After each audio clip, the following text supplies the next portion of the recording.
Lucas from iExplore here. Today we're going to do some street photography in Shibuya, and I have the Ricoh GR4. So let's get on to the video. iExplore. So Ricoh was kind enough to let me have a GR4 for the purpose of shooting this video.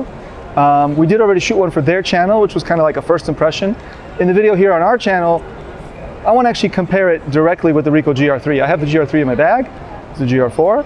And I want to put it through some little tests. I'm curious really like how different these two cameras are, because at first glance, first impression, it feels almost identical. I mean, like in my hands, it's a Ricoh. You know, they are both GRs. The GR DNA is strong in this camera. But there are some key differences, and actually I'll mention them before I even take out the other camera. They took away the dial back here, and they brought back this plus minus exposure rocker like there was on the GR2. Now this adjustment thing is not like a button anymore. It was kind of like a I don't know how to say, like also kind of a rocker, but now it's a dial, and there's a dial up here like normal. And these dials feel like smoother and looser than on the GR3, which at first I was a little bit like, wow, they're a little too loose. It's kind of easy to bump them, but honestly, it's kind of faster to change settings. So in general, I would say the camera it's almost imperceptible, but it feels snappier. It feels like I can more easily do what I want to do with it, which is cool. Although my muscle memory being what it is, I keep trying to press play up here, and that's actually plus on the exposure, but I'll get used to that because this is how it was on GR2 and actually liked it that way. So I'm kind of glad they changed it back. I just got to get used to it.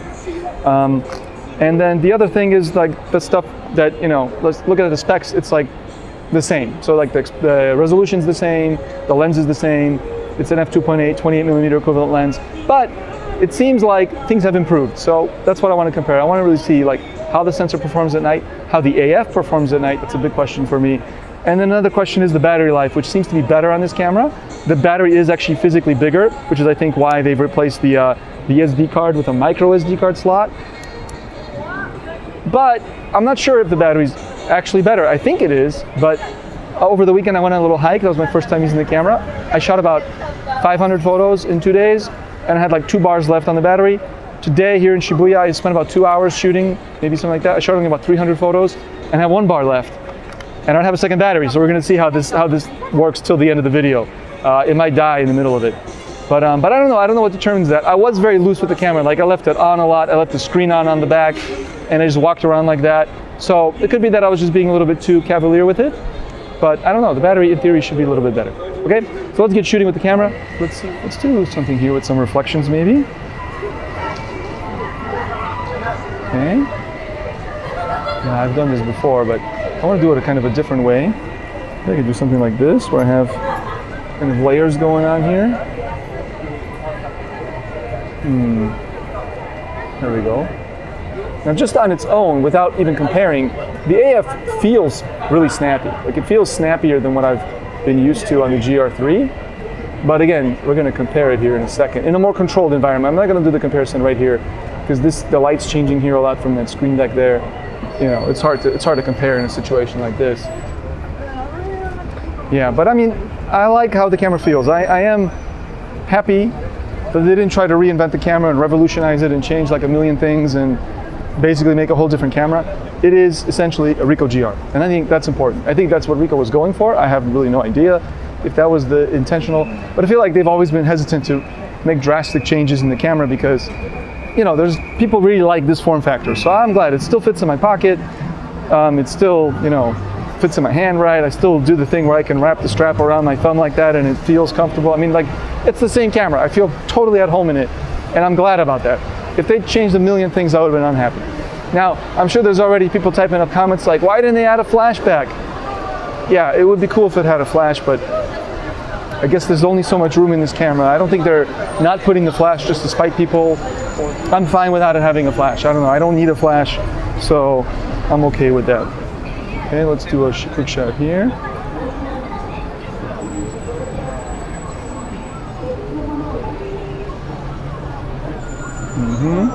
It's kind of cool.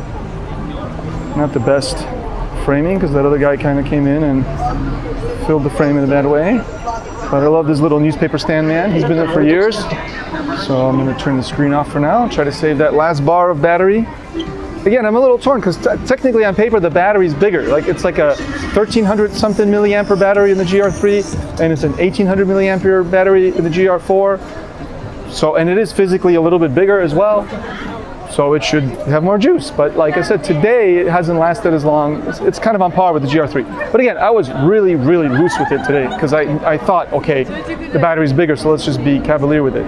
But maybe I was wrong. Maybe I need to still employ the same strategies of like turning the screen off regularly and not having the camera on all the time as I'm walking around, just turning it on when I need to. Now, having said that, the camera does turn on really fast, which I like. Okay, let's try focusing on the crowd a little bit. Like I said, I'm using single point focus, like the pinpoint, and I'm not using any kind of tracking or face tracking. I actually turn face tracking off on the GR. Maybe that's a bad thing. I mean, here it does feel really, really snappy. Let's quickly switch to the old GR3, the GR3 here, and try to do the same thing in the same cycle here. And you know, it does hunt a little longer, and I feel like it's a little less accurate. I mean, but the difference is only slight.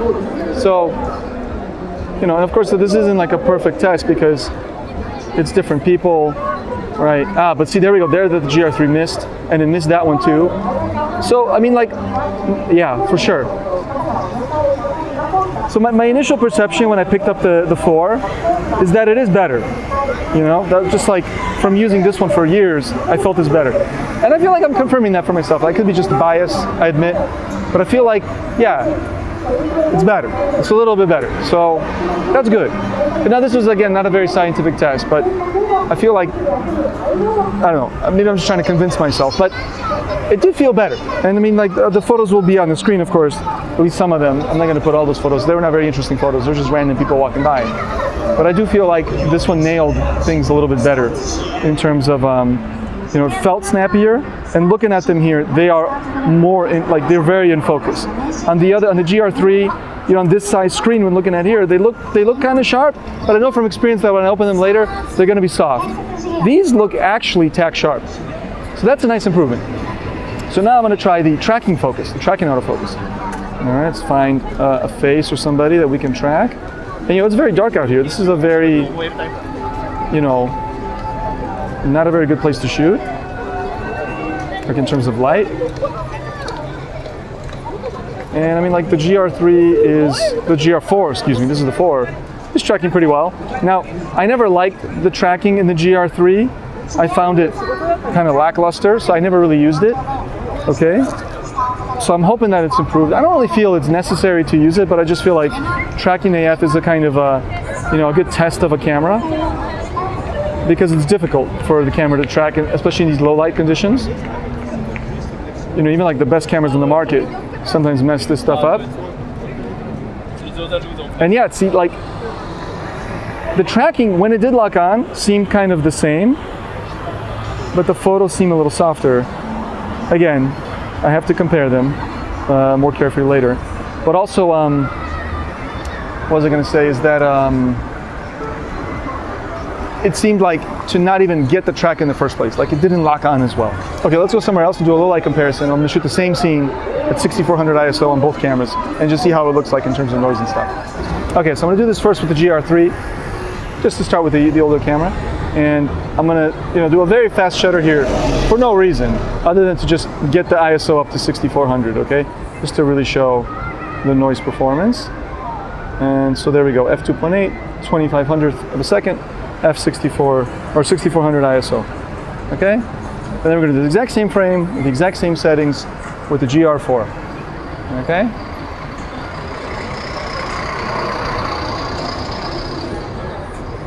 Yeah. And then we'll be able to compare. So let me just see if that's all good. So I haven't seen these photos in full screen, obviously, you know, at all because I just shot them. So you'll be seeing them with me. I mean, I haven't formed an opinion, but just looking at it on the back screen and whatnot, I feel like the 4 does have a little bit less noise at the same ISO. Again, I have to compare it 100%. I'm doing this live with you guys. I'm not trying to, like, I didn't do it at home and I don't know the answer already. I'm gonna have to see it now. But that's my hunch. So you could be the judge. It's on the screen right now. You'll be able to see which one has more noise in the, you know, same key parts of the frame, especially in the shadows. But as I held both cameras in my hands, I also want to point out that I felt like the GR4 turns on faster, but let's actually see. So I'm gonna turn them both on at the same time. Hopefully I don't drop anything. Let's see which one turns on faster. Definitely the 4, which is this one, turned on a little bit faster, right? It also turns off faster. right? So it's not a huge difference, but there is a bit of a lag there, right? Then, in terms of AF, I mean, that feels kind of the same, right? Like I said, especially in this case, because this is a scene that's really easy to focus on, so I'm not surprised the cameras are focusing the same way. And also, since I have them both in my hands, I will now really clearly point out that the GR3 has this dial over here, right? Whereas on the new one, that wheel is gone and you just have a dedicated rocker that only changes exposure, EV, in any mode that you're in. So I like this. This is the way the GR2 was, and I think this is better. Speaking of modes though, if you look at the mode dial, right, there is a difference. They do now have a snap priority mode, which the GR3 does have, but it's somewhere in the menus. They added a dedicated spot. But more important to me is that on the GR3, this dial is like very buttery smooth, and I love it. Whereas on the GR4, it's a little less buttery smooth, and that's my only real pet peeve with the camera. That I feel like is the only thing that's regressed. I don't know if it's this one that I have, maybe, or maybe the GR3 was also like that, and I just used it a lot, because I have used it a lot. And then it got kind of smoother, because I feel like even from 2 days ago, it's a little bit smoother. So I don't know, but right out of the box, it was a little bit stiff, this mode dial. And it's a tiny thing to complain about, but I wish it was as smooth as the GR3. All right, but anyway, those are kind of the differences and similarities that I found. I mean, like I said, cameras feel the same, the controls are a little bit different. The AF feels a little snappier in this camera. I do believe that the low light performance in terms of ISO is better. I don't know if you get like a full stop more or just a little bit more, but it just feels like the files are cleaner. The lens, I understand, is a different lens, different construction, but it looks, in terms of the photos it produces, they seem very similar. It's a 28mm lens, it's very sharp. And yeah, then the stabilization system, maybe we won't try that tonight, but I've also tried it, and like you could do like a 1 second exposure on either camera. I've already played around with that. Oh, and then another key difference though, that's a very obvious one, is that this camera now uses micro SD cards instead of the GR3, which used SD cards. And again, I feel like that has to do with the battery, because you have to make the battery bigger, so that naturally takes away some room from the SD card area, so they use a smaller card. This doesn't bother me. Micro SD cards are not expensive. I bought a 256 gig one for like 4,000 yen. I don't know. I think they are a little bit slower in terms of transfer speeds than SD cards, compared to the fastest ones on the high end, but on average they're like kind of similar, so I think it's fine. Yeah, I just really hope the battery life is actually better. I think I just was overly optimistic with it today, but again, it's not dead yet. I still have, actually went back to 1 bar. It was not a flashing red bar. Now I just noticed it's 1 bar again, so maybe letting the camera cool off a little bit. Charles, who's behind the camera here, pointed out that it could be the temperature. I don't know if batteries, I understand that batteries are weaker when it's really cold, but it's also really hot here right now. The camera has been getting quite warm, which the GR3 also would get warm in these kind of conditions. And I wonder if that has to do with the battery life. I don't know. Because like I said, I went on a little hike over the weekend. I shot for 2 days, about 600 photos, and it only went down like 1 bar. I had 2 bars left by the end of my trip. So I'm surprised that it's getting so weak today. Hey guys, just a quick reminder to subscribe, leave a comment, like the video. That really does help us out. Also, if you'd like to support us, you can support us on Patreon, or if you come to Tokyo, book a workshop. We also have a map of Tokyo photo spots. And if you want to help me out, there's also links to like my prints and a photo book and all that good stuff. Let's get back to the video. So yeah, I mean, I like it. Am I going to use it instead of my GR3? Yeah, most definitely, because it is a better camera, so I might as well use it. Does everybody need to upgrade like tomorrow? No, probably not. It really depends on you and how much you value these things. But I would definitely give it a shot. I would try the camera out. But if you have a GR3 and you're happy with it, you know me on this channel, I don't like to make people feel like that you got to have like the latest and greatest thing. I think gas is ridiculous. Gear acquisition syndrome. I think if you have a camera that you like and you're using it and you're using it a lot and you're happy with it, stick with that camera. And so if you love your GR3 or your GR3X, which obviously there's no X version of this, at least not for now, then use that camera. Don't feel like you have to have the latest and greatest. But having said that, I do like this camera and I'm glad to have it, and I'm going to use it. I'm going to use it all the time instead of my GR3, that's for sure. But let's go over there and shoot a little bit more with it. Like I said, I kind of want to just, at this point, kill the battery. I want to get it all the way down and see, how many hours and how many photos I can get out of it. Here we go.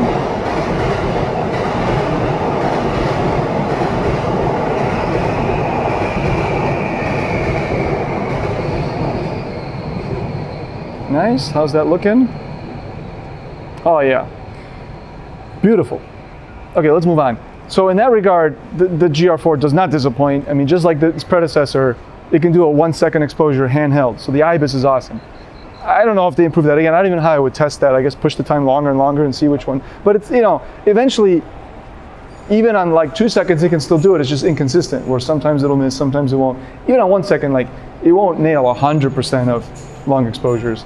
And it also depends on the distance. Like, if you're trying to do a long exposure of something right in front of you, 1 second is probably gonna be too long, because you move the camera a tiny bit and it really changes the perspective. But things far away don't get affected as much by small vibrations. So it's easy to do a 1 second exposure, relatively speaking, at that distance.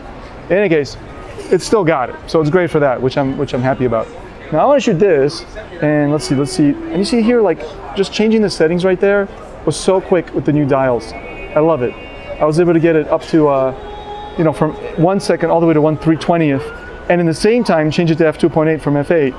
And I did that like pretty much instantly, so that I could get my shot in time. And so this is what I mean, like the camera just turns on fast, the camera settings happen really fast, and so it just feels snappier. So it's like, it's hard to quantify that, but it just feels a little bit faster. So I'm gonna do one more shot here. I've kind of discovered this recently while doing workshops. You can get some cool reflections on this random sign deck here. Okay. And I'll do these as well on 6400 ISO, just for the sake of comparison here. I'll try this as well with the GR3. I realized, like I said, I forgot to put a memory card. I'm pretty sure they're shooting into the internal memory, which I think I can get off the same way as on the GR4 and see. So here, if you want to change, right? And you see, like, now that I'm back here, the way the settings work is annoying. I'm annoyed. I'm annoyed that I have to use the rocker and this wheel to do different things, and it changes. So I'm glad, or not even the rocker, this little like adjustment dial thing. I'm really glad that they brought it back to how it was on the GR2. But yeah, the new controls are great. So the only thing is, like, that's my only like gripe about it. The new controls are great, but they're not actually new. It's like more or less what it was like on the GR2. Now I didn't bring my GR2 to compare. Maybe they're not exactly the same. The layout's more or less the same, but maybe the dials and stuff do feel snappier. So, I mean, that's a nice change. So basically the camera is easier to control, feels better, feels a little bit faster, turns on a little bit faster, possibly has better battery life, but I still got to test that a little bit more. Let's go over here. But, I mean, I'm happy with it. It certainly feels like an upgrade, but definitely more like an evolutionary step than a revolution.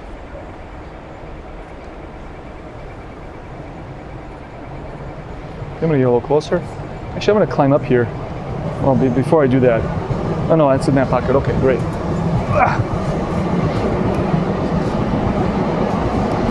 Let's see, is it gonna make it? It really is on the red last legs, the red bar. And again, I know I'm kind of like going on about the same little thing, but having that rocker there right now was just so comfortable. Because I'm already focused, I'm already framed, and I wanted to just bring the exposure down, and that's it. I just press down on the little rocker, and it's done. And it, you know, it does what I want. So it's just like, the camera is just easier to control. But you know, like I always say, the ergonomics of a camera are almost more important than the spec. So if they can improve the ergonomics, that's a much, you know, more important thing to me than if they add a few megapixels to the sensor or whatever.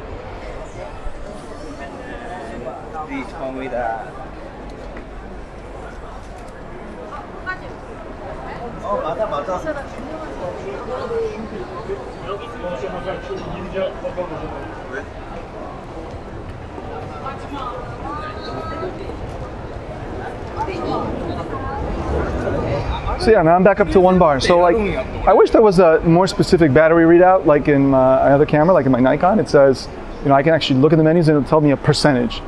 That'll give me a better idea of how much battery's left, because I don't know if I have like 20% or 10% left or 5% left. I'm really not sure, but it's surviving. So right now I'm at 360 photos. Like I said, 3 or so hours of shooting, but like being very loosey-goosey and keeping the camera on pretty much all the time.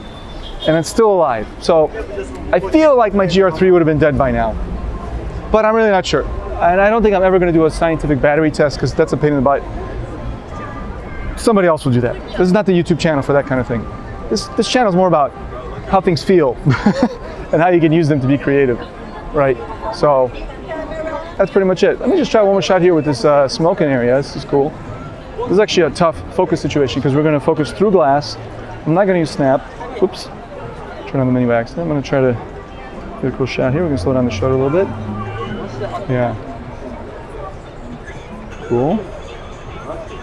Nice layered shot. Yeah, I don't know. How about from this side? Anybody interesting? Let's try the other side. I'm just kind of like trying to push my luck with this battery now, just to see when's it going to actually die.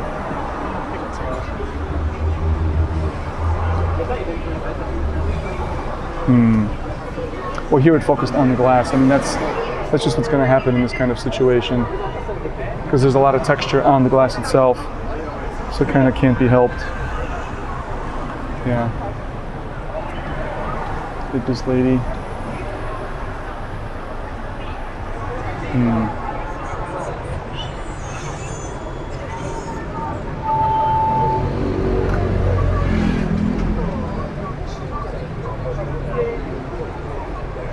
That looks tack sharp. Very nice. Nice AF. Okay. Try that too. All right. Well, guys, there you have it.